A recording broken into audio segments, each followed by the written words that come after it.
Hello, welcome to Emotional Badass, where Moxie meets Mindful. I'm Nikki Eisenhower, your host, life coach, and psychotherapist. And on today's episode, I'm discussing loneliness and attracting safe, emotionally healthy people.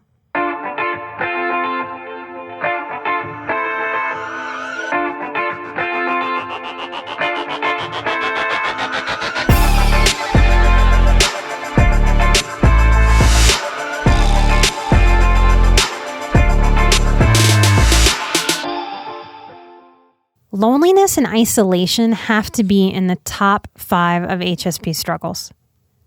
Where are the healthy, safe people? Are there really healthy, safe people out there, Nikki? I have been asked this question hundreds upon hundreds of times on an individual basis, person after person after person after person.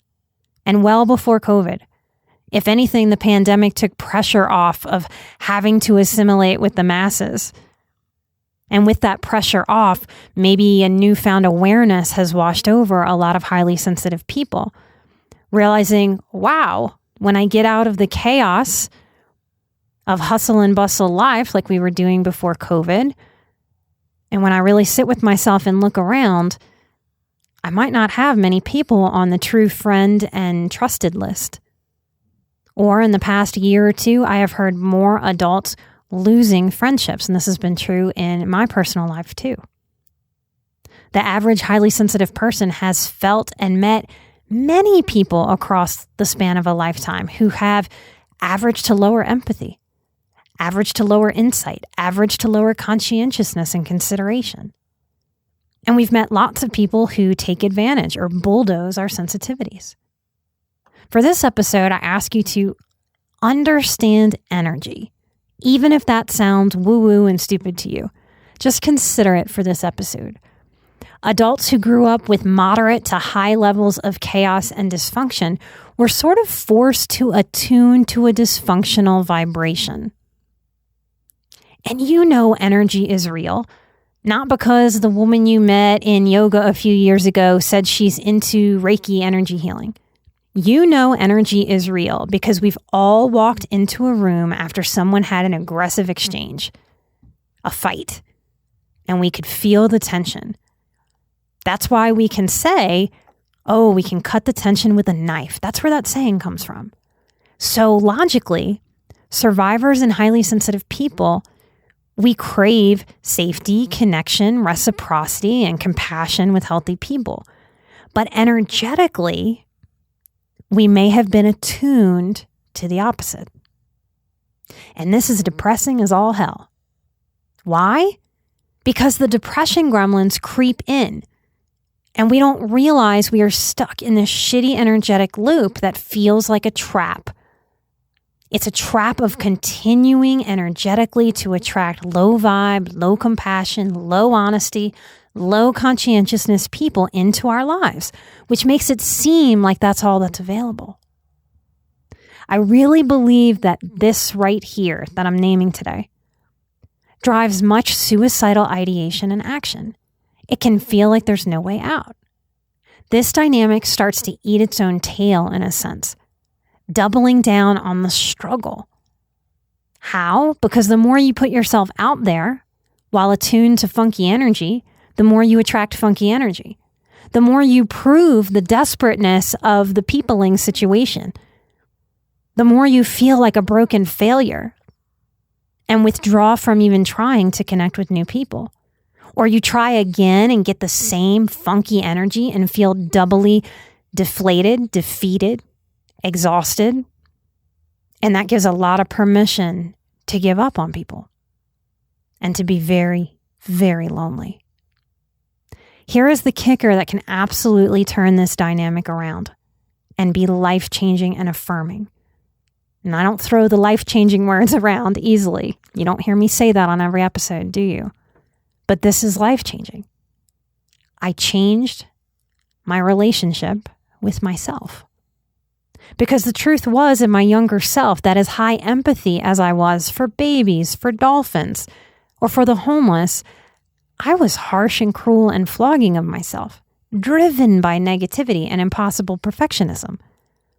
And I was so hyper vigilant about observing others to make sure they weren't about to hurt me or my feelings that I completely missed for years the detrimental impact of being incredibly hurtful to myself.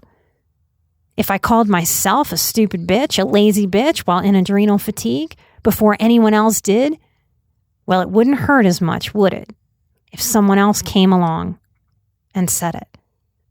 It's a dynamic of, I'll say it first to myself because you can't hurt me. Ha, I already hurt myself. Yeah, I win. You're not going to surprise me by hurting me. And the prize I won for that was self-abuse, self-worth that was on the floor, self-esteem that felt like a puddle. That was my craziness I had to learn how to own. That I was looking for friends that could hold space for me in ways I was clueless about holding for myself. A healthy person isn't going to deal with that very long because a healthy person does not want to love and care for me while I feed myself toxic self-talk, all fear all the time. In this way, I continued attuning to low vibes, to negativity, to abuse, to neglect, and even to cruelty in some ways. Despite going to therapy, despite reading tons of books, despite getting into yoga around this time, I was still exercising these self-cruelty muscles. I made this statement earlier in this very episode, that the average HSP has felt and met many people across the span of a lifetime who have average to lower empathy, average to lower insight, average to lower conscientiousness and consideration, and people who take advantage or bulldoze our sensitivities. If we admit this, our lives change. Because if you admit this, you will start to change your energy attunement from dysfunctional to functional, from dark to light, from victim and broken to empowered and self-respecting. And you will draw that in. But this can't change without admitting to yourself that you yourself have been operating with low empathy for yourself while wanting others to show up empathetically for you. You have observed the abuse from others while ignoring the self-abuse you enact and continue every day inside that head of yours, saying things to yourself you would likely not say to another person, or if you did, you would regret it, apologize deeply, and work hard to never repeat it. Admit that you have not acted in a loving way with yourself. Again, while walking this planet wanting a partner or a friend circle that shows up and gives you what you aren't giving yourself right now. Admit you have been overly people-pleasing and conscientious to others when you didn't want to and wound up resenting the energy that it took, which means you've been manipulating others. Ooh, that's a hard one for highly sensitives, but there's a lot of truth in it. If you have been people-pleasing and saying yes to others' requests when you really don't want to do it, you have been lying and manipulating. You've just been doing it under the mask of niceness. It takes courage and commitment to show up and say no and speak your truth with clarity and step out from behind the nice mask. Because you want non-manipulative, truth-speaking friends or partnership, don't you? This is an exercise of looking in the mirror and saying, am I that? Am I what I want? How do I be a good catch for someone else? That's the two-way street of friendship. Real, deep, safe, committed, connected friendships that are more like sisters, like soul sisters or soul brothers. So are you non-manipulative? Are you honest? Are you true speaking with yourself with kind strength? Do you true speak others with kind strength? No, thank you. I need to pass on that this weekend. Do you deliver clear yeses and clear nos with kind strength and honesty?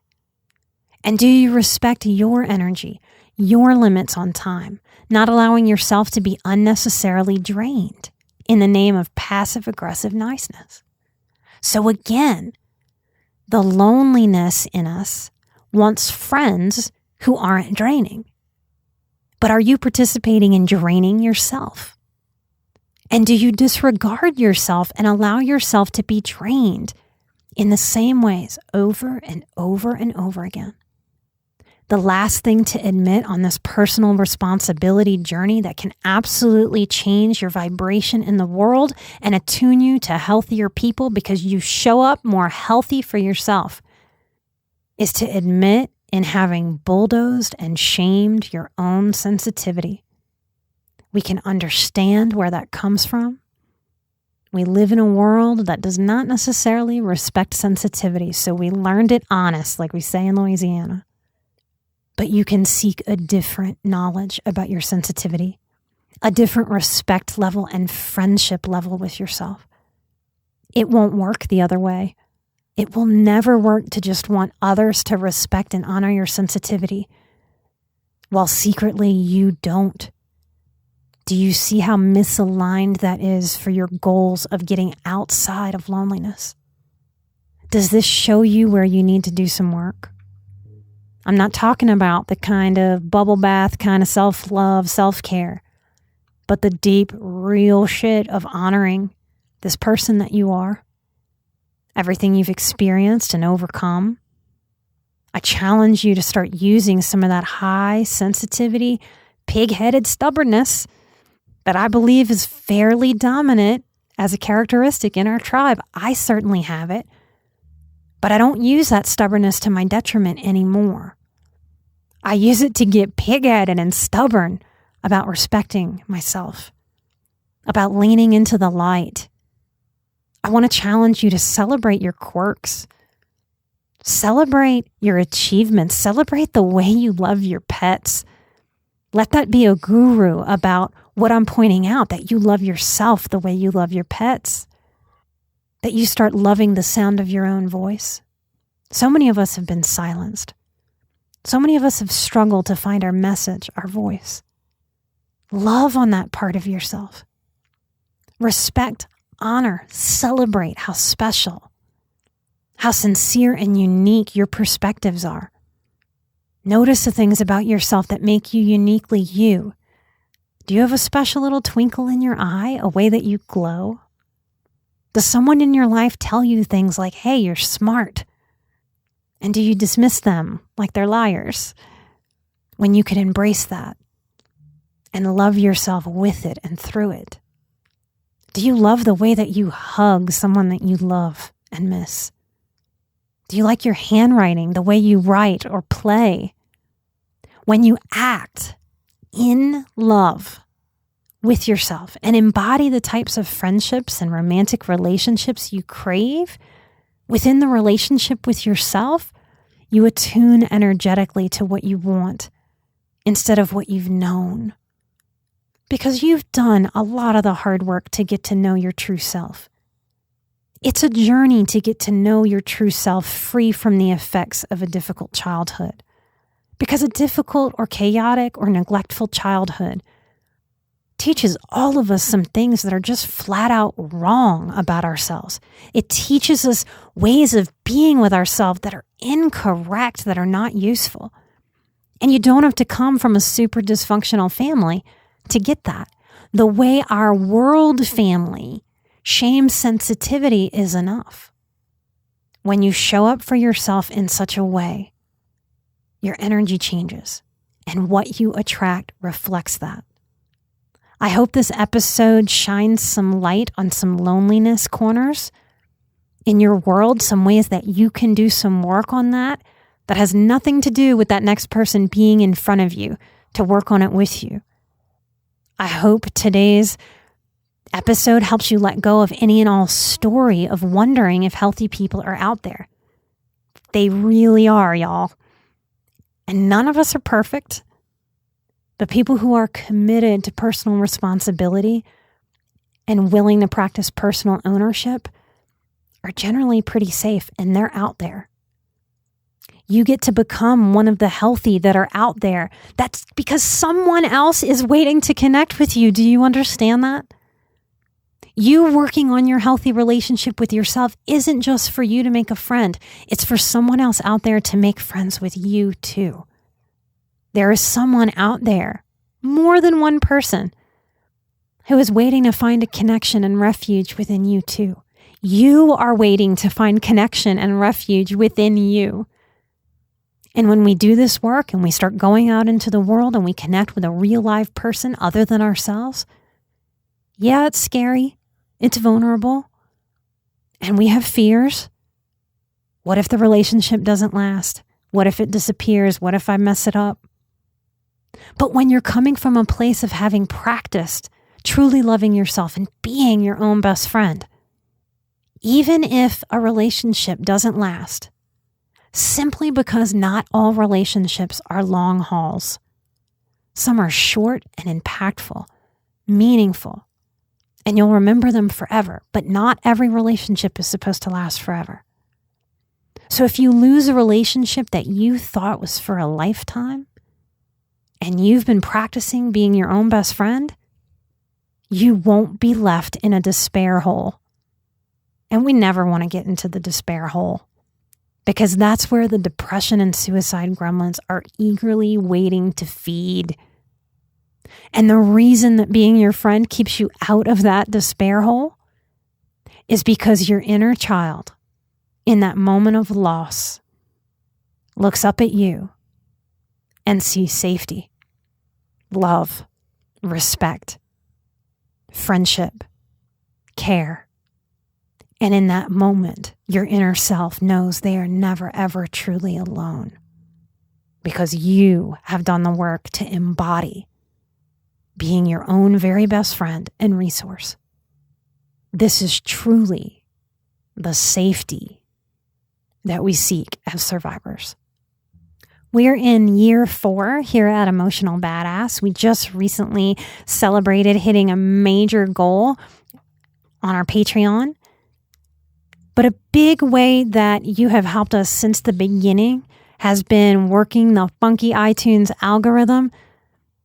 I want to thank some of you who have spent your precious time and energy getting on iTunes to write us a review. It really does help other people find the show. All you have to do is click the subscribe button wherever you subscribe and go to iTunes to write a review. I want to thank It Needs Work. They say, such differing topics. Thank you so much for this podcast. I came across it on the Explore page of Apple Podcasts and fell in love right away. I love how they are usually only 10 to 20 minutes long. I know some of them have been longer lately, trying to get back to shorter, you guys, so I can fit it into my busy, hectic schedule. Also, the topics are so differentiating, and I love the wide range.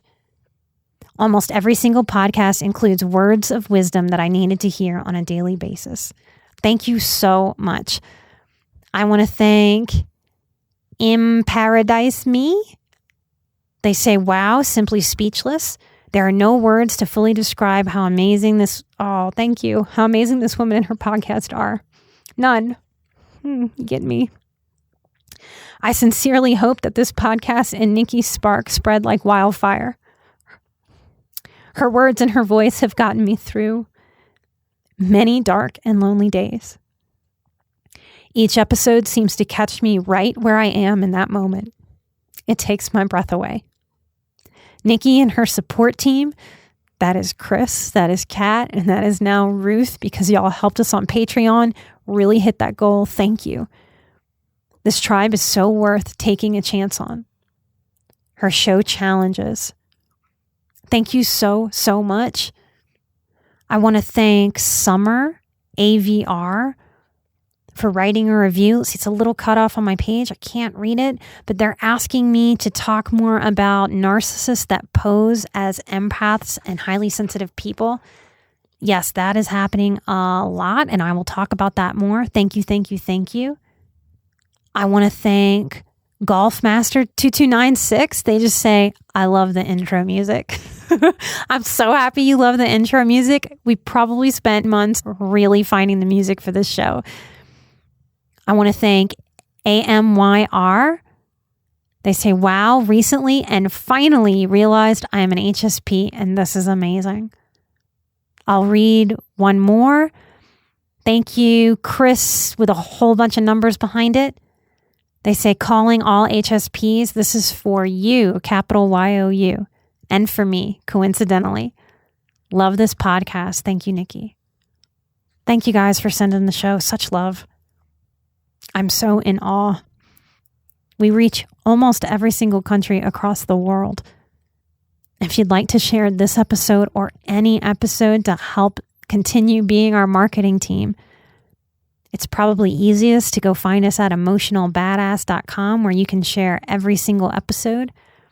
Since it's hard to share, we all listen on different podcasting apps. And you can find us everywhere in all the places: Spotify, iHeartRadio, YouTube, Pandora, iTunes. And at the very least, today's episode was on loneliness. If you ever feel lonely, go to iTunes, go read these reviews.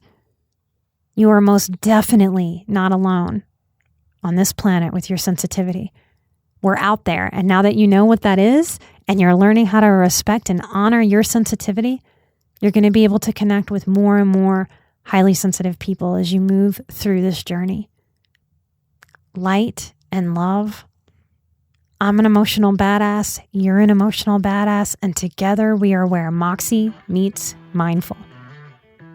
Light and love and so much healing. I'll see you next time. Bye-bye.